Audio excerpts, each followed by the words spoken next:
Now that this M3's chassis for where the subframe meets is reinforced, we can move on to part 3 of this entire job procedure, which is replacing the subframe bushings. I'll show you how to do that, and if you haven't seen the first and the second part of this entire job, which is removing the subframe and what it takes to remove it, as well as welding and reinforcing the subframe itself, you can watch them in the description below. I'll link them down. With that being said, let's get going. Let's get this sucker finished up. Welcome back to Yev's Builds.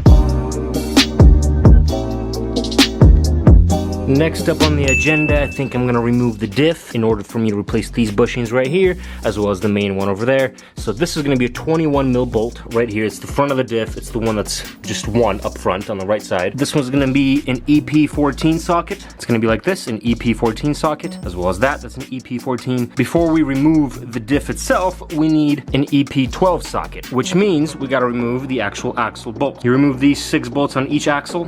6 on that side, 6 on here. Pop the axles off and the diff should be able to just come out, and we're gonna replace the bushings, and then we're gonna replace the bushings on the actual subframe itself. Get the sway bars out of the way, and this is a 13 mil bolt. We're gonna remove these 2 and then those 2, drop the sway bar down.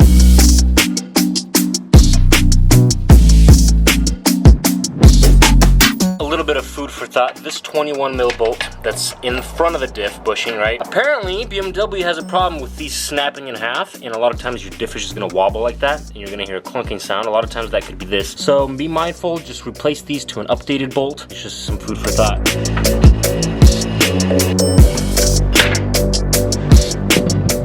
And now time for some science, all right? If you guys skipped physics class in school, right now is your time to learn. Before we push these bushings out, right, we're gonna be heating this housing up with a torch. This metal actually expands, and it's gonna be even more easier to push these bushings out and put the new ones back in. Meanwhile, while we do all this, depending on how soon you want to finish this entire bushing swap, throw the new bushings into a freezer. Toss it into your fridge, leave it in there for a few hours. Oh, and what that does is actually makes the rubber shrink a little bit. It makes the rubber material shrink. That's gonna make it a lot easier to put the new bushings in.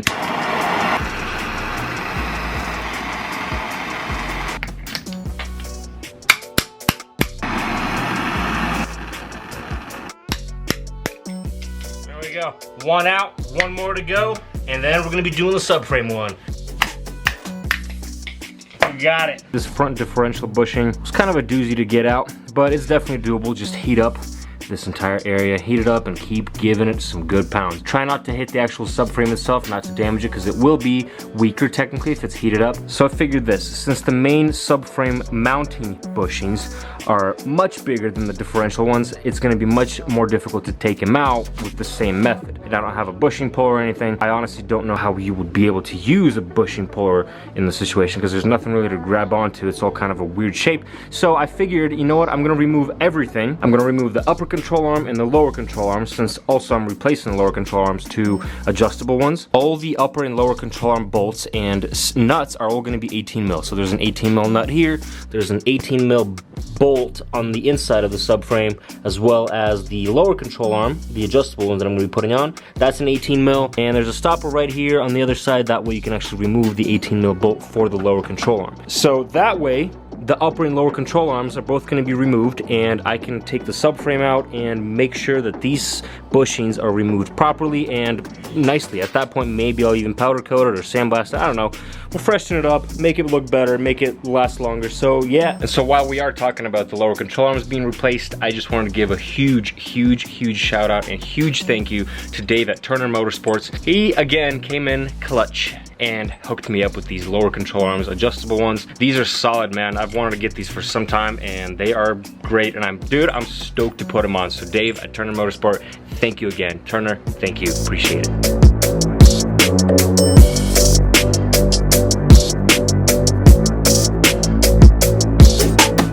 Passenger side, as you can tell, there is also a sensor here, some sort of leveling sensor. You need a 10 mil on that side, and you need a 10 mil to unscrew this nut.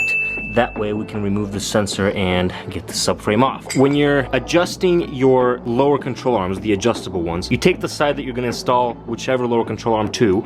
I marked it, this is the passenger side. Try to line up the lengths exactly to where the original length is. That way, when the alignment shop is gonna be adjusting the camber for me, they actually have room to play. So the way to do this properly is you see the stud in the middle, and you see how there's an even amount of thread on each side?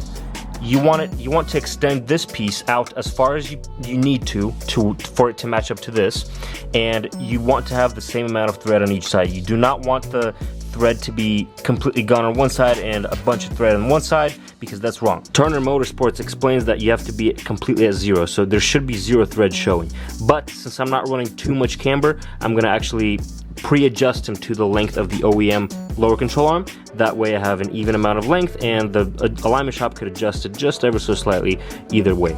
So that's done. As you can tell, the subframe is completely removed, and next up I am actually going to be punching out all those mounting bushings for the subframe. So the method of heating up the subframe and knocking out the bushing itself does not work in this case, because this is very thick and it's pressed in. What we did find that does work is you take a drill bit and you drill a whole bunch of holes all around this bushing mount right here, right? So this metal piece. Drill out the bushing itself. That thing pops out, and then we're going to take a little handsaw and cut through the actual metal housing around, just ever so slightly, so that we can punch it out on the side and get this entire bushing out itself. You'll see what I mean in a second. The drill bit has to be this kind where it kind of cuts on the edges, not just a drill bit on the entire surface of it. So this is just to start the hole going, and this side is to actually move it around and cut all the way around through.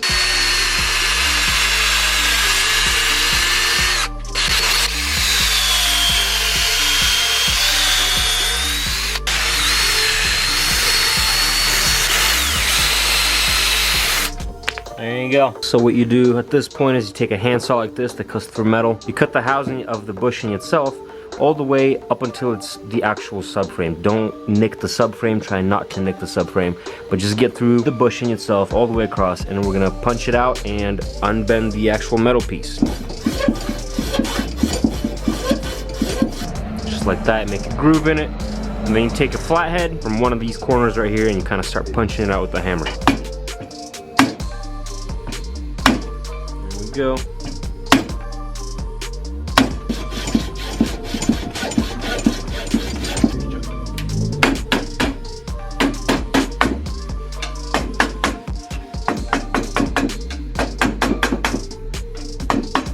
There you go. This stuff is out, and we're almost ready to get this thing repainted and put new bushings in it, dude. Do the rest for all 4 corners, and that's pretty much it. Take some sandpaper and you kind of smoothen out these edges all around. Don't go too far inside, just these edges all around, and that way the bushing can go in nice and free.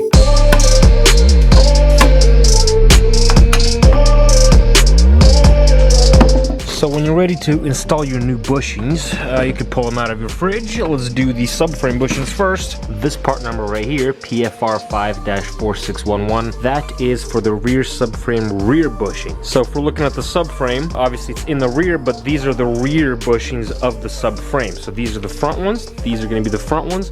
This is the front of the diff, that's where the front diff mounting bushing and bolt goes. The diff also bolts up from the back right here, and the drive shaft comes from here. So these two are going to be the rear bushings that we're going to be doing in this case first. There is not much to it. These bushings come in 3 pieces. There's going to be the lower piece. This one is actually abbreviated. It's hard to tell, but it actually says 5-4611B lower. This one would be on the bottom, and you notice how nice and easy this bushing goes in when it's cold. It is literally seated all the way to its seating position, and that is literally pretty much it. So POWERFLEX actually comes with this grease, and what I'm going to do is actually lube it up all along this inside inner ring, as well as the inside of that ring, and then a little bit of the stainless steel pin just so it go in a lot easier. So then this one is going to be up top, 54611A upper, so that one goes in. Since it's frozen and it's cold, it goes in literally flush and sits all the way in. And in theory, this stainless steel should be going in a lot easier, which makes me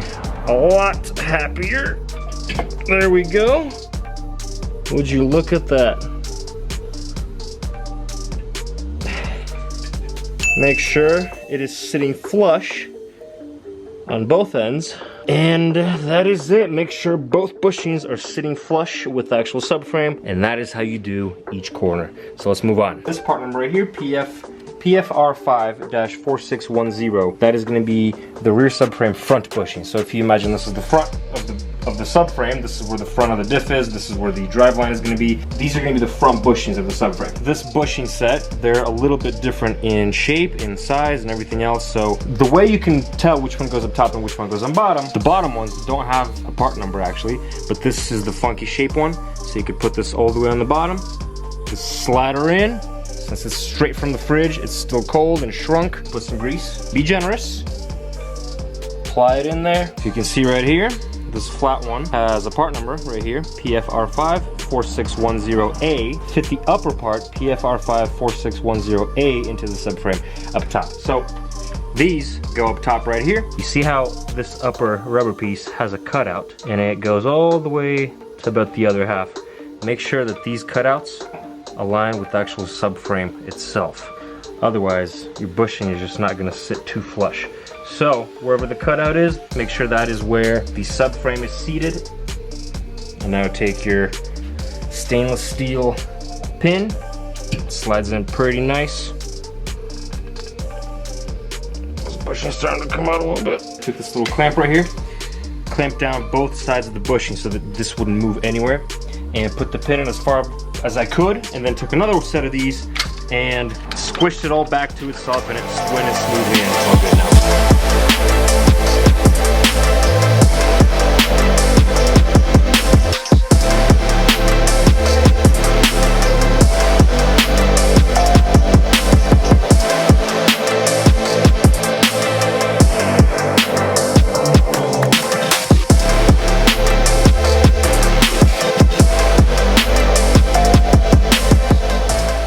So the diff bushings themselves, the ones that go onto this area right here, PFR54620BLK. These are pretty simple. They come with a whole bunch of pieces in them. They come with new bolts, they come with new washers. Those we'll be installing later once we're going to be actually installing this back on the subframe and the subframe back in the car. Make sure all your surface areas are clean, wipe them down. The bushings come in 3 pieces. There's going to be a bushing with no bore, it's just going to be a flat end, right? And then there's going to be a bushing with a bore in it. It's going to have a kind of concaved end to it. The concaved end, if you froze these, you don't have to use any lubrication, goes on the inside of the diff, meaning this concave part points towards the engine of the car. This flat side points towards the back of the car. So that goes in just like that. And then this metal piece right here, it goes all the way right here through the back itself. Push it in, slide it in. If you froze it, you don't need to use lubrication, you're solid. And there you go. This bushing is replaced and it's solid. And once these bushings warm up, you're gonna have a hard time pulling them out, so you have nothing to worry about at all. Next up, I'm putting the diff in. As you can see, everything from the subframe is obviously disconnected. What I'm gonna do is I'm actually gonna tighten this front bolt first, the front bushing bolt. That front bushing from POWERFLEX comes with a whole bunch of washers, and the order of operation is quite simple. This regular washer right here goes in behind where the diff sits between the bushing, right? So right there. And then before you screw the actual bolt in, you have your new bolt, you have your crush washer, you have your smaller washer right here, and then you have this other washer with the rounded insert right there. That insert is gonna have to match the way the bushing sits. And then as you can see, the bushing inside has an elongated kind of entrance, right? The way to do this properly, see how the left wall of it is thinner than the right? Yeah, it's supposed to be facing that way. So the thicker wall faces the front of the engine, the thinner wall faces the actual diff. That's the only way you can get this bushing in. Let's bolt through this bushing and you're solid. Unfortunately, I could not find any torque specs for the diff bushing bolts and everything else, so if you do know, please comment, but just tighten it real hard. That's what I'm gonna be doing. You're gonna need a 21 mil socket. Just tighten this little guy in. Do not tighten it all the way yet until we get this little guy in and that in. These two are gonna be 19 mil bolts, and the order of operation of this is gonna be quite simple. So there's the bushing, there's gonna be a large washer like that, a smaller washer, and then a lock washer, and then the actual bolt itself. Tighten this in, and the diff is in. Keep in mind that that washer that was elongated, it's supposed to fit in into the actual bushing itself. So make sure it's seated properly, and then, and only then, tighten this bolt up. And since in my case, all this is taken apart, if you've been neglecting to do your wheel bearings, for example, or maybe some bushings that you've been neglecting like these, right now would be probably the perfect time to do this until we start assembling everything back in. So that's what we're gonna be doing now.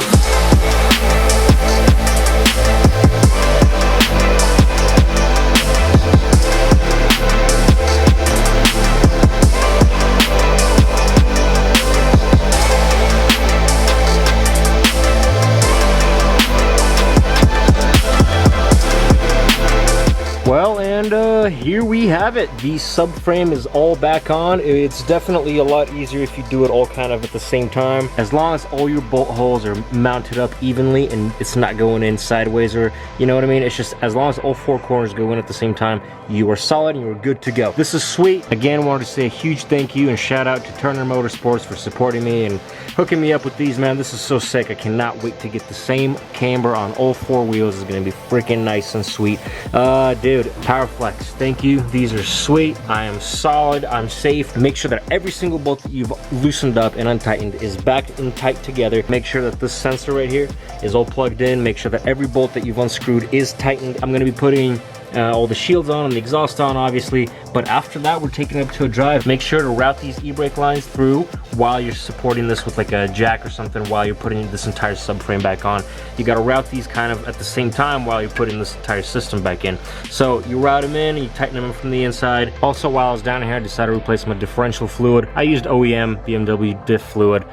You fill it up until it starts to drip from the top hole. Make sure both of these are tight afterwards. Obviously, before you start filling it up, make sure that your car is even on the ground or however you're doing this. Well, first drive after putting the subframe back on. Just keep in mind of all random noises that you've never heard of before, or just have an ear out, you know what I mean? I have a whine and I suspect that my diff bearings are bad, so I'm not even paying attention to that. I'm gonna have to rebuild that a little later, so stay tuned. But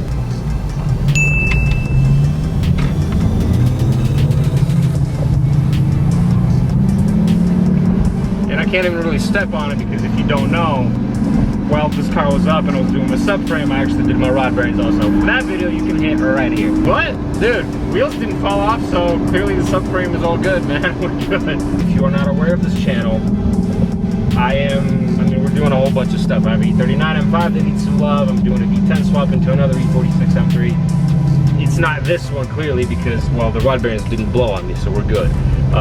Dude, but yeah, just keep in tune, man. If you're into this kind of stuff, keep in touch, subscribe, like, and share, because that stuff real helps.